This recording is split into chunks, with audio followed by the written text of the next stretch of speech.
Je suis condamné à 20 ans de prison à l'issue d'une audience qui dure 15 minutes. Ma vie bascule complètement.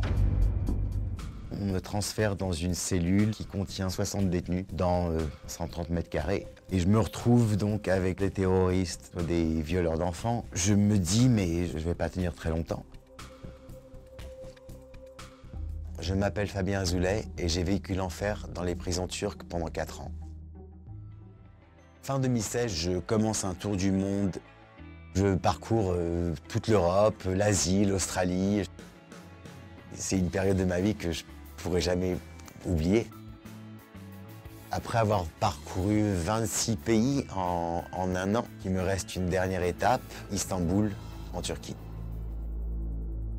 Je ne sais pas encore, mais ma vie va basculer du tout au tout. J'arrive en Turquie, ce sont les 2 derniers mois de mon voyage, pendant lesquels j'ai prévu de me faire des implants capillaires. À ce moment-là, je suis dans mon hôtel. J'ai besoin de m'évader parce que je suis à la fin de mon voyage. Je commande du GBL sur Internet.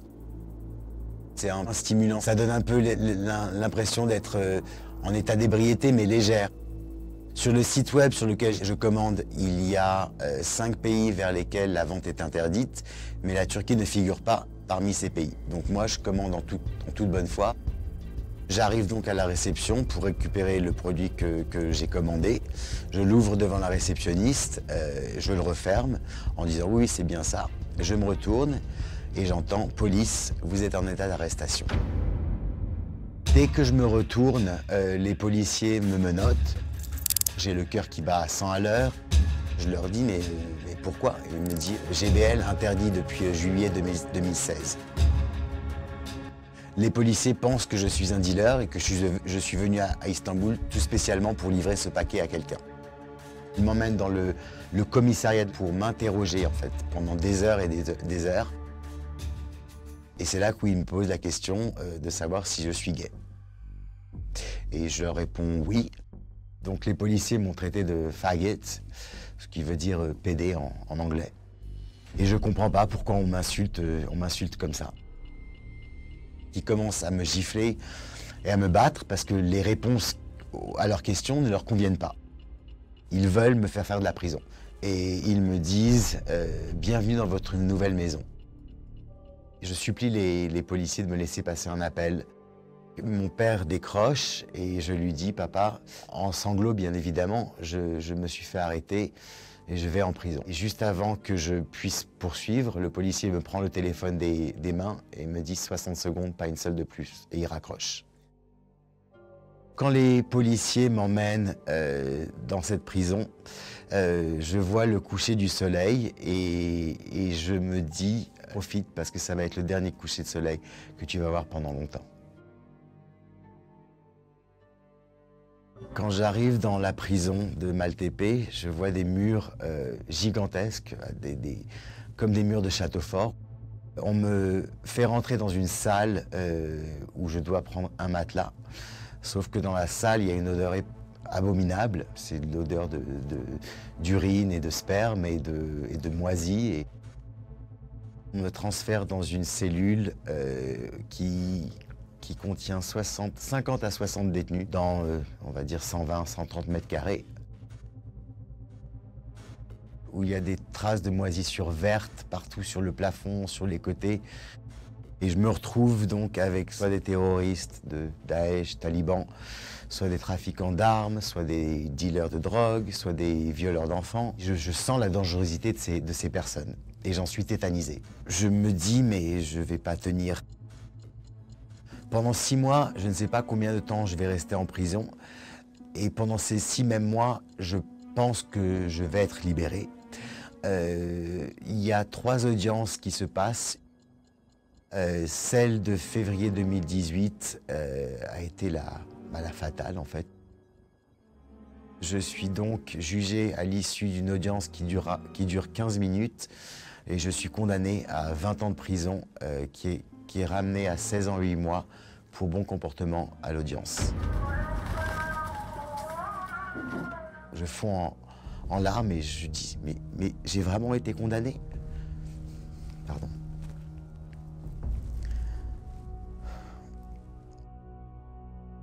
Je ne sais pas quelle tournure va prendre ma vie.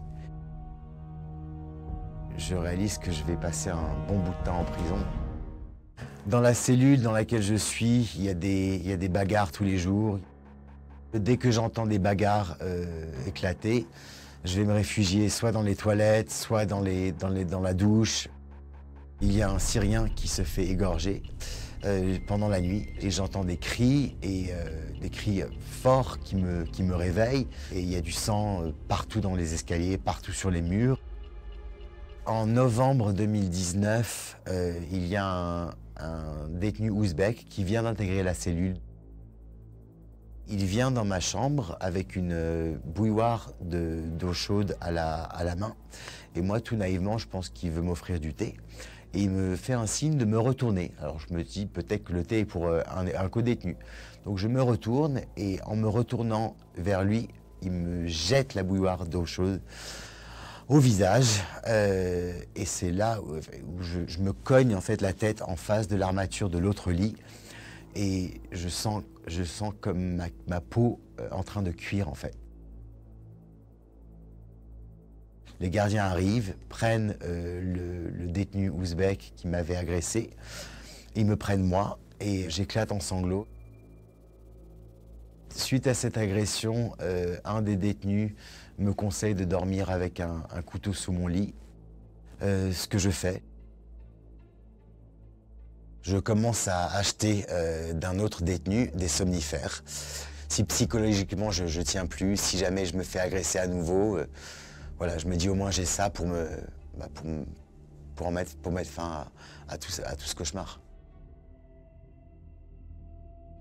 Après 3 ans et 6 mois d'incarcération, mon avocate française trouve en fait un cas de jurisprudence d'un citoyen turc qui a commandé la même substance en même quantité sur le même site web que moi et qui s'est fait libérer en première instance. Elle va voir l'ambassade de Turquie en France pour lui demander des explications et pour lui demander ma libération. À partir de ce moment-là, les choses s'affolent à Ankara.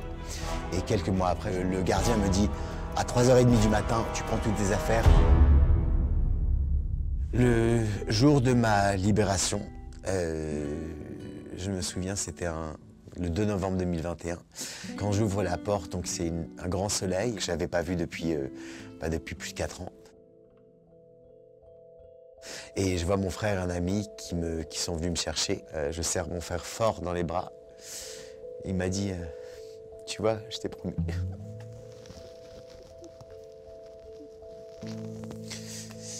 Il me dit « Tu vois, je t'avais promis que je te sortirais ». Et donc, il a tenu sa parole et c'est grâce à lui que je suis sorti. C'est mon frère qui a tout fait. Ma libération, je lui dois.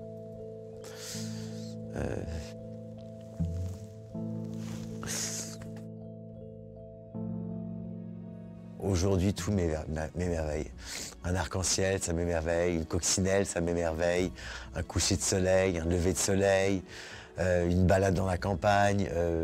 J'ai réussi à bâtir ma résilience grâce à cette prison. J'ai réussi à rétablir une connexion divine grâce à cet emprisonnement. Et ça m'a aussi donné une belle leçon d'humilité, ce que je n'avais pas auparavant. Et d'un garçon un peu gâté pourri qui se permettait tout, ça m'a fait devenir un homme. À la dure, mais ça m'a fait devenir un homme.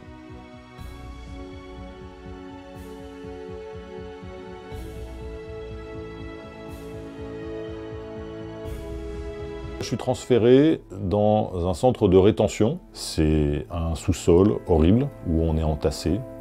On était entre 60 et 80 dans quelque chose comme 100 mètres carrés. Je m'appelle Mathias Echen. Je suis rentré d'Asie il y a à peu près 1 an, après avoir passé 3 ans, 3 mois et 3 semaines en prison.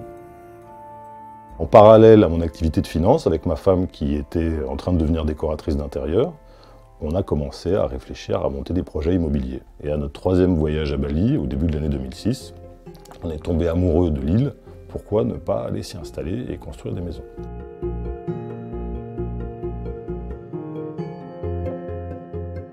On a trouvé 4 de nos amis ou connaissances qui nous ont dit « mais si vous êtes là-bas sur place, on a confiance dans votre capacité à développer la chose, banco, on va faire ça avec vous ». Et en l'espace de 2 mois, on a trouvé le terrain de nos rêves. C'était un terrain où on a considéré qu'on pouvait construire 5 maisons, toutes avec un accès direct à la plage. On inaugure en août 2008. Et avec mon ex-femme, on devient les gestionnaires de ce domaine. Et très très vite, ça devient un grand succès locatif. Ça marche très bien. On commence à avoir des articles dans la presse dans toute l'Asie, en Australie, même aux États-Unis.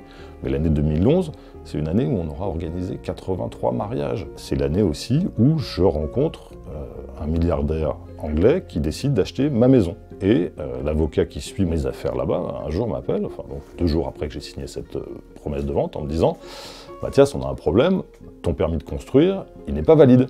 Pendant cette année-là, mes associés régulièrement me disent « Mais Mathias, tu m'avais dit que tu avais vendu ta maison, est-ce que la vente est passée? Qu'est-ce qui se passe? Tu nous as vendu des maisons qui n'ont pas de valeur, qui ont des problèmes de permis de construire, il faut que tu résolves ça très très vite ». Le temps passe, je finis par résoudre ce problème de permis de construire, je paye de ma poche le bac-chiche nécessaire, je vends ma maison avec un permis de construire en bonne et due forme. Donc pour moi, l'affaire est terminée. Et en fait, c'est pas du tout ce qui se passe. C'est le ciel qui nous tombe sur la tête, exactement à ce moment-là.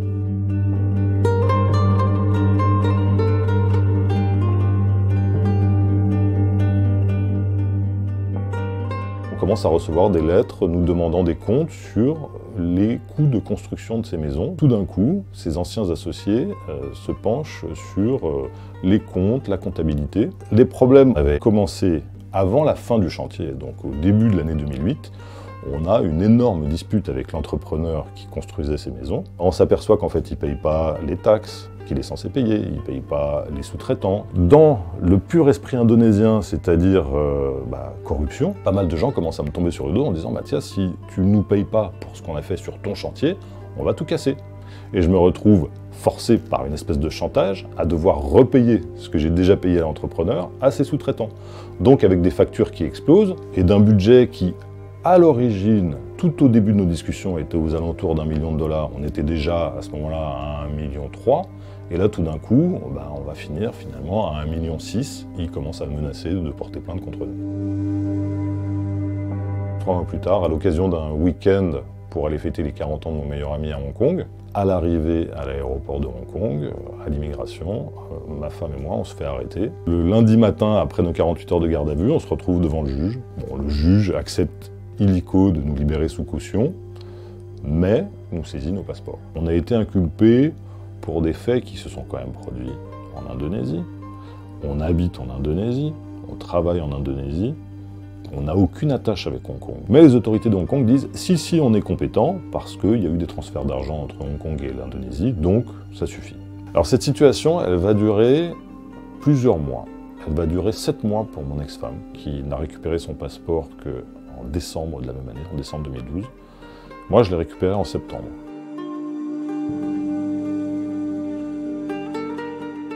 On sait que la justice française n'extrade pas ses ressortissants. On rentre à Paris, on tente de se reconstruire et on tente de tourner cette page horrible de la vie à Hong Kong. Dans le système juridique hongkongais, si les prévenus ne sont pas présents, le procès ne peut pas avoir lieu. Le procès s'ouvre, je n'y suis pas. Et nous voilà, le 13 octobre 2013, étiquetés, mon ex-femme et moi, comme fugitifs au regard d'Interpol. Si vous allez sur le site internet d'Interpol, en gros, notre photo, elle est à côté de celle d'Oussama Bin Laden et de Pablo Escobar.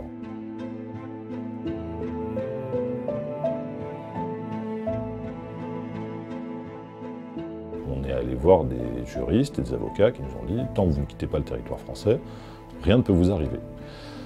Donc je reprends une vie normale, à tel point que je dis à mes enfants au début de l'été 2016, écoutez, on pourrait retourner à Bali. En parallèle, je prends des contacts avec les autorités balinaises, puisque toutes ces affaires de corruption de l'année 2008 m'ont amené à avoir des contacts placés, qui me disent tous, Mathias, viens à Bali, il n'y a aucun problème, on sait que tu as une fiche Interpol, mais nous, on te connaît, et donc tu pourras passer la douane et l'immigration sans aucun problème. Ce qu'on fait. Donc, début août 2016, nous voilà à passer 2 semaines à Bali, magnifique. Ouais, je te vois plus là. En février 2017, Interpol organise un séminaire à Bali. Ils en profitent pour mettre à jour le système informatique de l'immigration à l'aéroport de Bali. Et 29 juillet 2017, avec mes 3 enfants sous le bras, on repart pour Bali. Arrivé à l'aéroport, mon passeport est présenté à l'immigration et tout de suite il se met à sonner. Donc c'est la descente aux enfers. Je suis transféré dans un centre de rétention qui s'appelle Polda. C'est un sous-sol horrible où on est entassé. On était entre 60 et 80 dans quelque chose comme 100 mètres carrés avec 2 points d'eau. Et quand je dis des points d'eau, c'est de l'eau froide, saumâtre, dégoûtante, qui fait office à la fois de douche, de toilette, de tout ce que vous voulez. On peut se lever un petit peu, on n'est pas attaché, mais on ne voit jamais la lumière du jour. Je vais y passer 7 mois.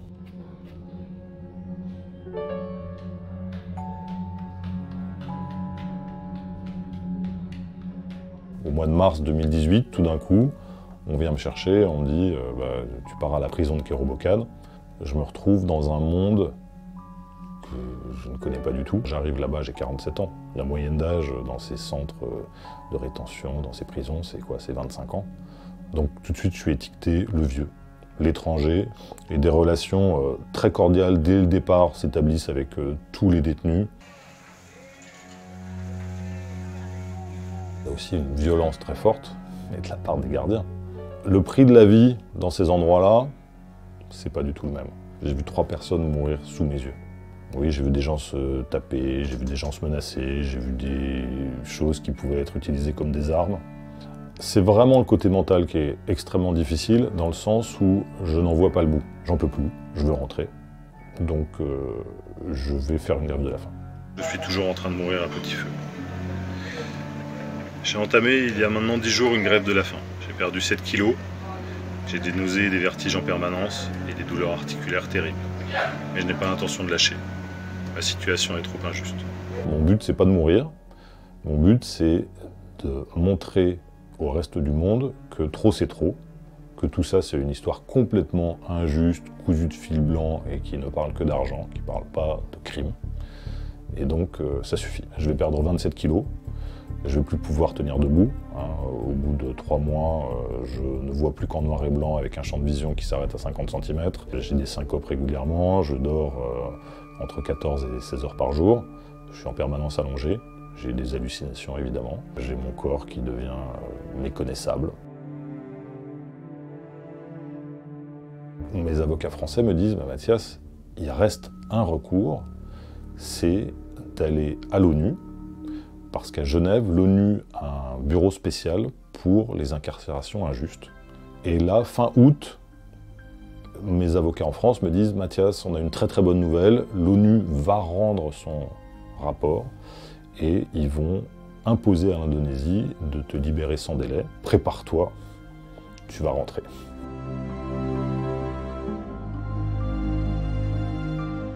Le lendemain du coup de fil triomphant de mes avocats, voilà que la sous-directrice de la prison arrive dans ma cellule et me dit « Prépare tes affaires, tu t'en vas », sans me dire où. Au début, j'ose espérer que, mais très vite je comprends en voyant les policiers de Hong Kong dans le bureau du procureur que c'est à Hong Kong que je pars. Quand j'arrive à la prison de Hong Kong, l'horrible prison de Lai Chi Kok, la première chose qu'on me fait, c'est de me déshabiller complètement. Un mal pour un bien, puisque je passe une radio, et à cette radio, effectivement, ils voient qu'il n'y a rien dans mon corps, si ce n'est une très forte arthrose de la hanche. Et donc là, ils me disent « Ah bah oui, effectivement, t'es malade, on va t'envoyer dans la partie hospitalière de la prison. » C'est là que je vais passer le Noël 2019, c'est là que je vais passer mes 50 ans aussi, en mars 2020.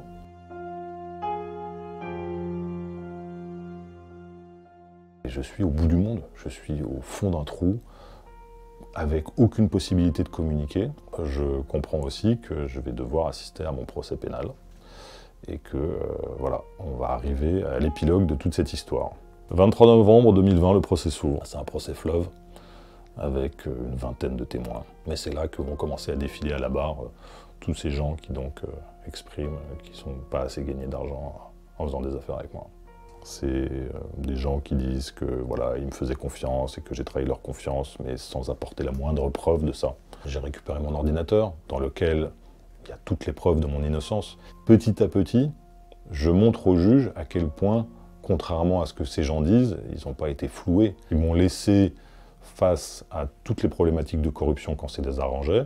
Et puis une fois qu'ils n'avaient plus besoin de moi, ils m'ont jeté comme un Kleenex en disant qu'eux, ils étaient des vierges effarouchées et que moi, j'avais accepté de faire de la corruption, mais sans leur demander. Ce qui était complètement faux, et on l'a montré. Le résultat, c'est que le 7 avril, j'ai été acquitté. Je suis rentré en France une semaine plus tard.